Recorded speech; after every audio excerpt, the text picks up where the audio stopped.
Olá, irmãs, irmãos, companheiros e amigos.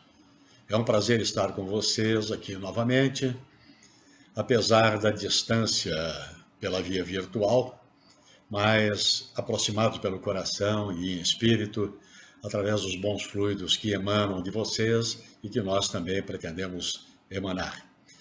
E hoje nós vamos analisar uma questão chamada laços de família, à luz da doutrina espírita, assunto profundo, assunto que parece corriqueiro, porém ele é de uma atualidade incrível e de interesse com certeza geral.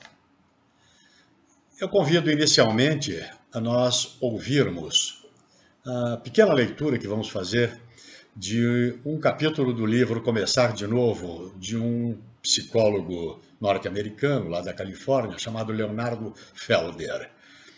E esse capítulo trata da melhoria, da tentativa de melhoria das relações estremecidas com os membros difíceis da família.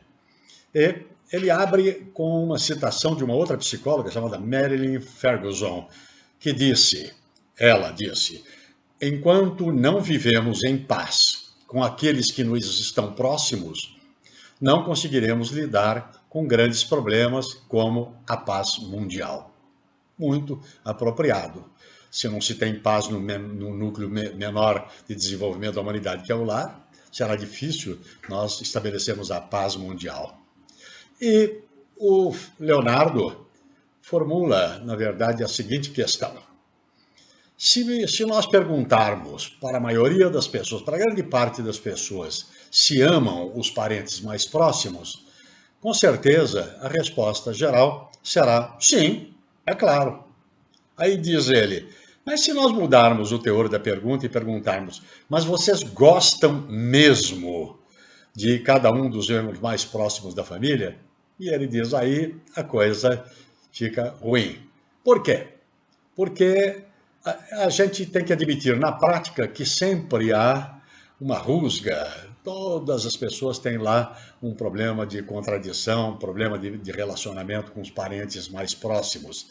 Pode ser um pai, uma mãe, um filho, uma filha, um irmão, uma irmã, um sogro, uma sogra, um cunhado, um padrasto, uma madrasta, uma nora, um genro. E daí é que o relacionamento, efetivamente, a roda pega por aí. Nós vamos aproveitar essa deixa, porque a pergunta que ele faz na sequência do capítulo é como é que isto ocorre? Por que isto ocorre? E nós vamos enveredar por essa brecha que ele deixou para nós, em primeiro lugar, adaptarmos para uma situação que eu considero real, efetiva, embora seja uma hipótese, que nós vamos formular uma figura, nós vamos figurar um dramazinho. Nós vamos encostar o nosso ouvido na janela de uma casa comum, dessas que mora a família, o pai, mãe e os filhos ali vivenciando em conjunto. E supondo que eles estejam todos juntos, nós vamos ouvir uma voz assim, mais ou menos adolescente, dizendo, mano, onde será que eu fui arranjar um pai tão careta? Pais, os dois tão caretas, pobres, ignorantes, onde será que eu fui arranjar?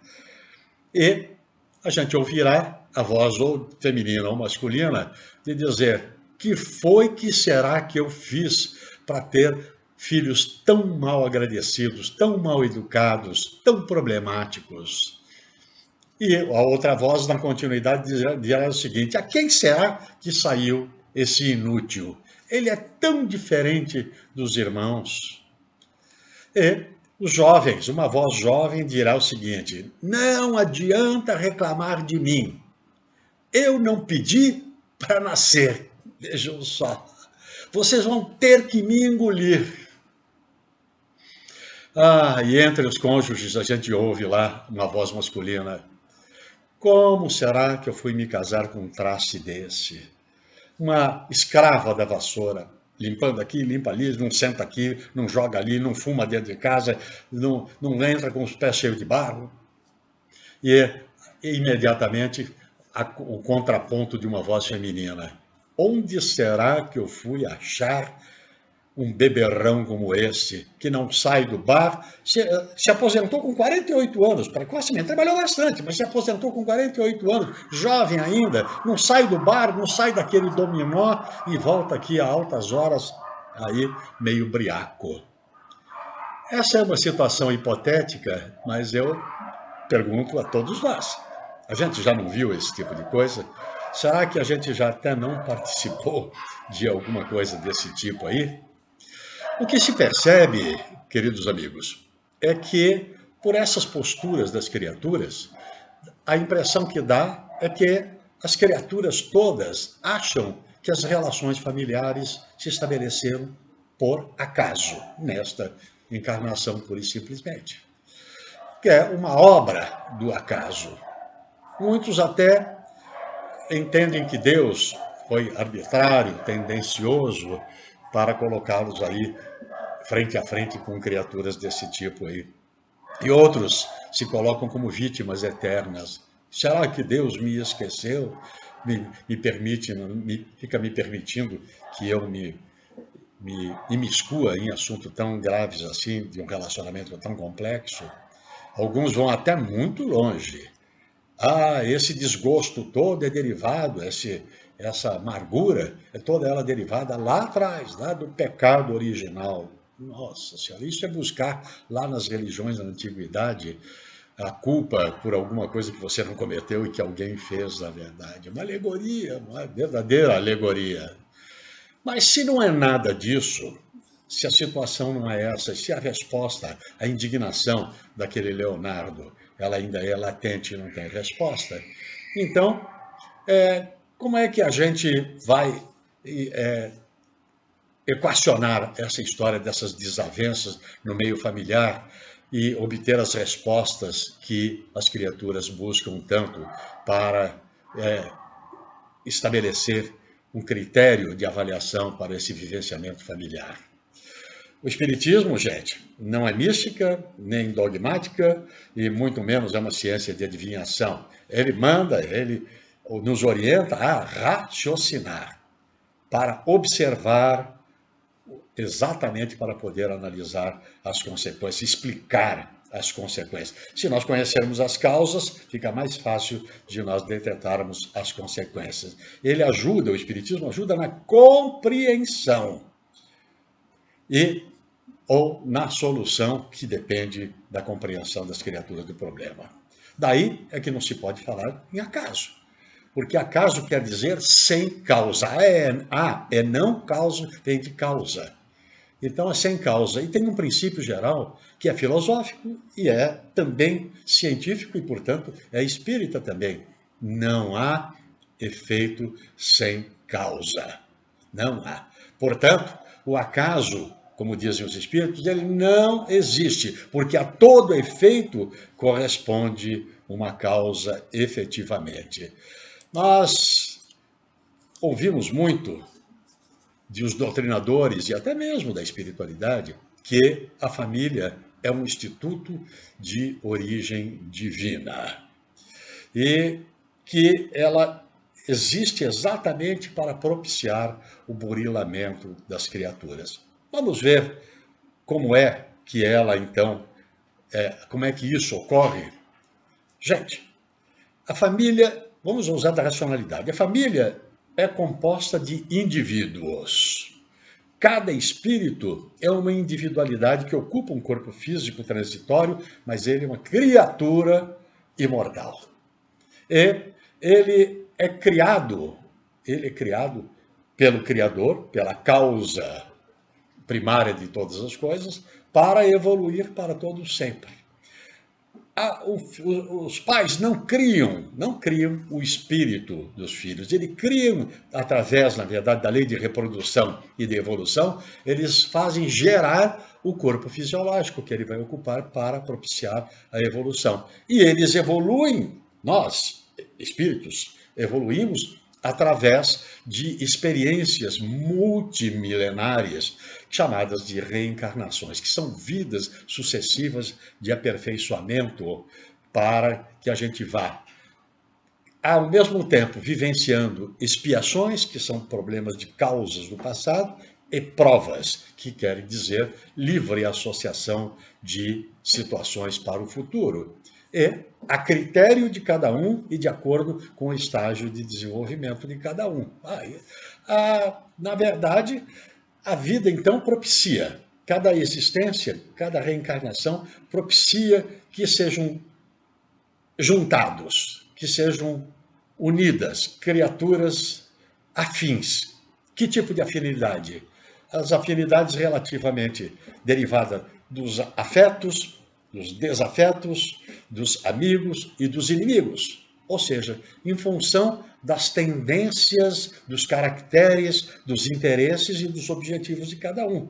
O passado fala muito, sem dúvida nenhuma, ele fala muito com relação à postura de cada criatura. E o Espiritismo nos ensina, com justa razão, usando da lógica, ele com justa razão nos ensina que as causas do relacionamento, os males do relacionamento familiar, têm dupla origem. Tem origem de causas imediatas, portanto, de hoje, da própria existência, dessa existência que é vivenciada, e dependem do comportamento das pessoas que geram as desavenças. Por exemplo, aquela esposa obcecada por limpeza, que, na verdade, se deixa perder por futilidades da vida do dia a dia, cria, na verdade, um conflito para as criaturas. E o marido, ciumento, narcisista, egoísta e às vezes até viciado em determinadas coisas, provoca esse desajuste dentro do lar. Com relação aos filhos, sem dúvida nenhuma, são aqueles filhos, um desajuste derivado de filhos com aspectos negativos, mal acostumados por vícios institucionais, por defeitos gerados através de múltiplas encarnações, pelos excessos de facilidades, um verdadeiro liberou-geral.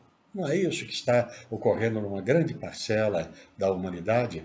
Isso tudo vai gerar aquele teatro, aquela casa que nós fomos ouvir pela janela lá de conflitos. Pais reclamando de filhos, filhos reclamando de pais, cônjuges reclamando um dos outros. E, portanto, todas essas situações são derivadas de livre-arbítrio, de livre decisão do comportamento das criaturas na própria encarnação, na própria vivência, derivada, inclusive, do exercício do livre-arbítrio dele. É isso mesmo. Livre-arbítrio é, como diz o nosso querido Emmanuel, é a capacidade que tem a criatura de fazer o que bem entende. Claro que assumindo as responsabilidades, as consequências dos seus atos de bem e de mal.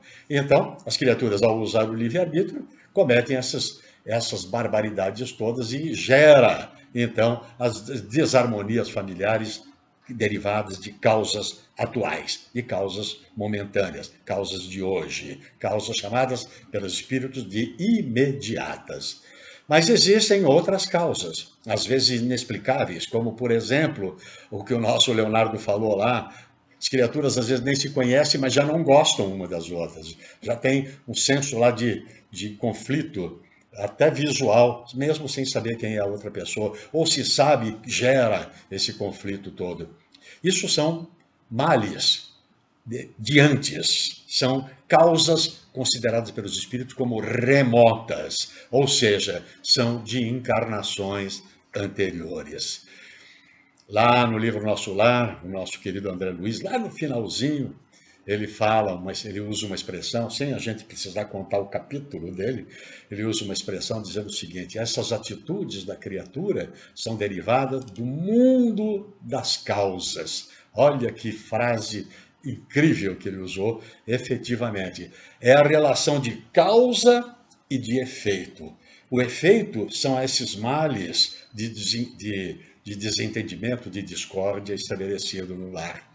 E, dentro desses daí, relativos ao nosso passado, nós vamos ousar não falar, ler literalmente um pedacinho de um capítulo aqui do livro chamado Leis de Amor, que são perguntas formuladas por companheiros nossos da Federação Espírita de São Paulo, lá nos anos de 1950 e tantos, e poucos, para o Emmanuel, através do Chico.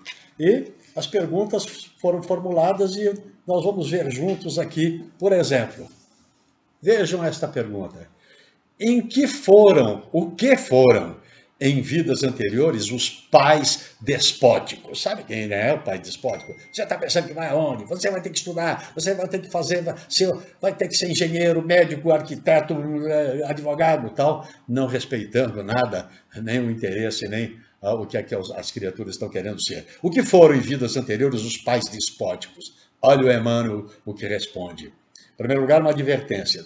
Todas as questões que nós vamos ler, as respostas do Emmanuel são muitas vezes, quase sempre, às vezes, por vezes, tal. Portanto, não é nada categórico, são questões pontuais. Então ele diz, quase sempre, os pais despóticos de hoje são aqueles filhos do passado em cuja mente inoculamos o egoísmo e a intolerância. Viram? Viu só? Filhos nossos anteriores, em que a gente inoculou, na verdade, o egoísmo e a intolerância, hoje vem, na verdade, com o pai e acaba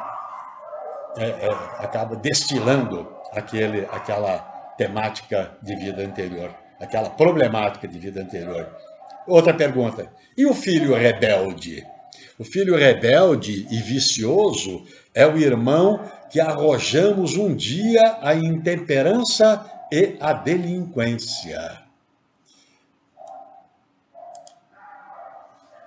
Muito bem. E vem agora a filha. E a filha desatinada, aquela desregrada, né?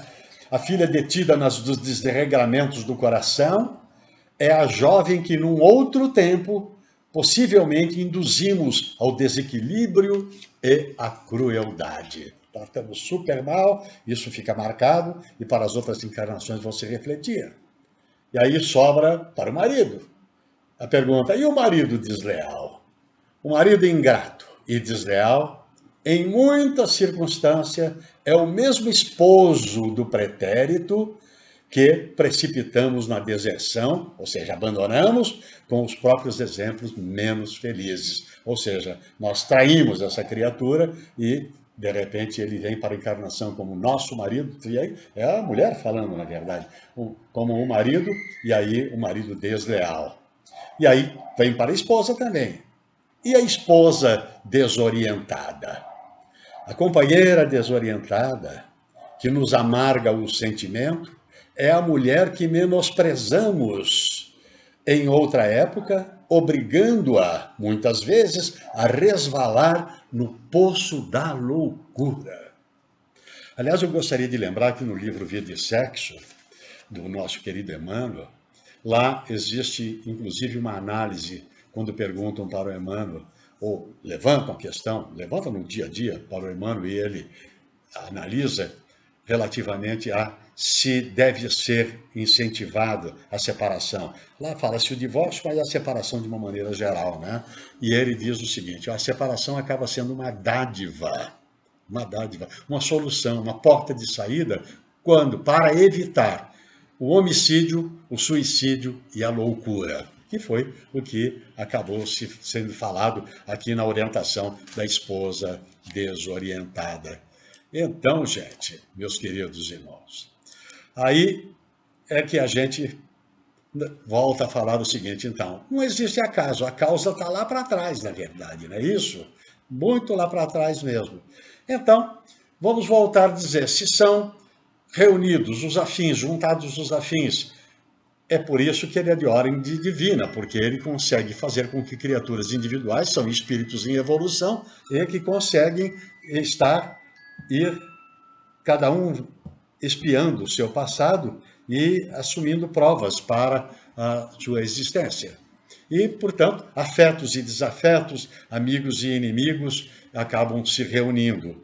Não é por outra razão que lá no Evangelho segundo o Espiritismo, no capítulo 14, e tem um item chamado a parentela espiritual e a parentela corporal, e lá diz o seguinte: não são os da consanguinidade os verdadeiros laços de família, e sim os da simpatia e da comunhão de ideias, os quais prendem os espíritos antes, durante e depois das suas encarnações. Muito claro mesmo. Significa que a gente tem, então, a relação de causa e efeito, ou seja, causa lá atrás, o efeito durante a encarnação, e ainda pode se estabelecer como prova para esta ou para o futuro das criaturas. Então, como é que se estabelece, na verdade, essa relação? A maioria das expiações e provas vivenciadas junto a outros espíritos são criaturas também em evolução. E daí geram entre essas criaturas as chamadas empatias. Empatia é gênero do qual simpatia e antipatia são espécies. As simpatias são as afeições recíprocas e as uniões difíceis ou antipáticas são efetivamente para reajuste, sem dúvida nenhuma. E a partir desse raciocínio, nós podemos estabelecer e procurar no Livro dos Espíritos o item no livro dos Espíritos, da terceira parte, no capítulo 7, tem lá um item 3 chamado Laços de Família. E vejam só o que é estabelecido lá. Os liames sociais são necessários ao progresso, e os laços de família resumem os liames sociais. Eis porque eles constituem uma lei natural. Portanto, está dentro da lei natural o estabelecimento das leis, dos laços sociais para desenvolvimento das criaturas. Nós somos criaturas gregárias, por isso que vivenciamos juntos, criaturas que precisam, inclusive, se associar umas às outras para poder produzir evolução. Nós sempre ouvimos dizer, e é uma verdade até científica, de que uma criatura isolada, integralmente fechada num compartimento durante toda a vida, não tem nenhum tipo de evolução, nada, porque ela não tem a conexão com o mundo material, com a vivência com outras criaturas. E aí, no Livro dos Espíritos, há uma complementação muito interessante. Deus quis que os homens, assim, dessa maneira, aprendessem a amar-se como irmãos. É a lição de fraternidade, exatamente por esse sentido da lei natural, chamada lei social, que é o reajuste que as criaturas se permitem a juntos efetuarem a sua evolução. A reencarnação, gente, é a figura-chave, é a lição de ouro, é a compreensão exata, efetiva, lógica da existência da possibilidade de reajuste. Não seria possível jamais haver reajuste e também não seria inteligível que houvesse repulsa entre as criaturas se elas fossem criadas, geradas, como nos foi ensinado no passado, e ainda há quem sustente até hoje isso, criadas ao mesmo tempo pelo Criador, ainda que admitindo que seja o Criador, e é efetivo isso, é bom, não é mal, não, é adequado, é lógico também, dar a origem de criação de simplicidade, de compreensão e ignorância de saber, como dizem os espíritos, mas não é compreensível que o Criador tenha criado alma e espírito, alma ou espírito e o corpo ao mesmo tempo no ato da concepção. Se fosse assim, a evolução seria praticamente perdida. Só se realizaria uma pequena evolução, até incompreensível, meia obscura, numa determinada encarnação para durar 80, 90 e até 100 anos, aí para nada. E depois morrer e perder-se tudo, absolutamente tudo. Nesse diapasão, nesse entendimento, é que a reencarnação explica efetivamente, nos dá a relação clara e precisa de que a evolução, desde a simplicidade da criação, passando por diversas etapas de conhecimento, até estagiando em reinos inferiores, estagiando o nosso espírito nos reinos inferiores, mineral, vegetal, animal inferior, para chegar no estágio nosso, e nós vamos para o futuro, vamos para o estágio da angelitude. Está longe, ainda está bastante longe, mas nós iremos ainda. Em que a evolução se reproduzirá constantemente. Então, meus caros, podemos concluir que as famílias se reúnem por 3 caminhos que caracterizam a utilidade do exercício de uma vivência comum. Pela analogia de gostos, pela identidade do progresso moral e, enfim, pela afeição. Pela analogia de gostos são os caracteres, os desejos, os objetivos, os compromissos assumidos em outras encarnações, às vezes compromissos de criaturas que se reúnem para recepcionar uma outra criatura que está precisando de amparo para a modificação estrutural espiritual dela, de erros de outras encarnações para os acertos nessa daqui. E, portanto, essa união de caracteres, de necessidades de reajustes, estabelecem um elo da reunião familiar. A identidade de progresso moral é, sem dúvida nenhuma, além do progresso intelectual, o progresso moral é uma determinante do exercício do progresso sucessivo e constante através das reencarnações.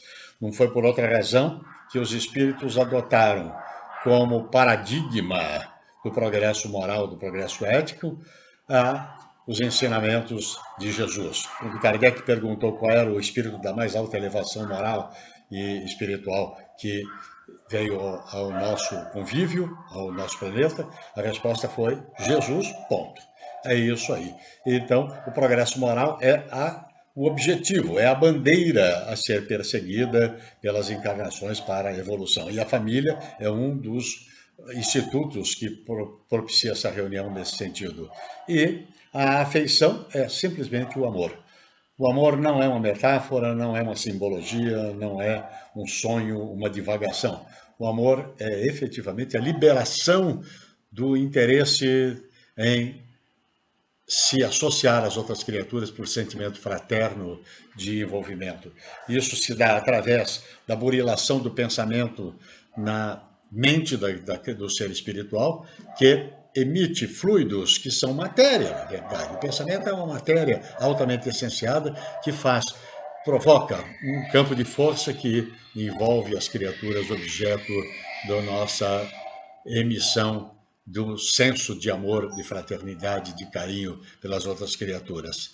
E, portanto, efetivamente, vamos repisar de que a família é efetivamente de origem divina, porquanto nela, na estruturação dela, se aplicam a lei de sociedade, que são os liames necessários ao desenvolvimento do progresso das criaturas, porque somos seres gregários, já dissemos, em que a vivência comum é que permite a evolução das criaturas, para que haja a possibilidade dessa vivência na vida física, na vida fisiológica, se reunindo numa família, aplica-se ou se aplica a lei da reprodução, que para poder reencarnar é preciso que haja a perpetuação da espécie humana e, portanto, a vivência comum numa determinada vida. Se aplica a lei do progresso, que é para fazer tudo isso, para fazer evoluir o progresso de todas as criaturas, e, por fim, a lei do amor, que é a fraternidade, estabelece a solidariedade espiritual e a elevação moral dos espíritos. Gostaríamos de voltar ao livro Leis de Amor, porque não é só coisa ruim lá, não só as esposas, o esposo desleal, a esposa desorientada, os filhos rebeldes, filha desatinada, não. Foi perguntado, na verdade, também, e os parentes abnegados? E olha a resposta, na verdade, do nosso querido Emmanuel. Os parentes abnegados, em que nos escoramos, são os amigos de outras eras, com os quais já construímos os sólidos alicerces da amizade e do entendimento, propiciando-nos o reconforto da segurança recíproca. E lá mais adiante, em vista de tudo isso, que nos cabe fazer ante os parentes? E aí o Emmanuel diz, diante dos parentes e dos companheiros de jornada, consagremo-nos à felicidade de todos e façamos o melhor ao nosso alcance, a benefício de cada um. Para fecho, gostaríamos de trazer uma poesia de Maria Dolores, através da psicografia do Chico Xavier, chamado Família e Vida. Diz a poesia, família é o ponto de encontro que a vida em si nos oferta para a conta viva e certa de que se tem a fazer. Às vezes indica empresas de amor, renúncia e talento, de outras é o pagamento de débitos a vencer. No lar ressurgem afetos, dedicações incontidas, riquezas em luz de outras vidas no tempo a se recompor. Mas também dentro de casa é que o ódio de outras eras abre feridas austeras, reconduzindo ao amor. Vemos pais largando os filhos com desprezo e indiferença, e os filhos em turba imensa combatendo os próprios pais, parentes contra parentes, lembrando aversões em brasa, unidos na mesma casa sob direitos iguais. Se sofrimento em família é o quadro em que te renovas, tolera farpas e provas, aceitando-as tais quais são. Não fujas, suporta e avança, seja tolerância onde vás, segurança pede paz e a paz é a luz do perdão. Fiquemos todos nessa luz e fiquem com Deus. Obrigado.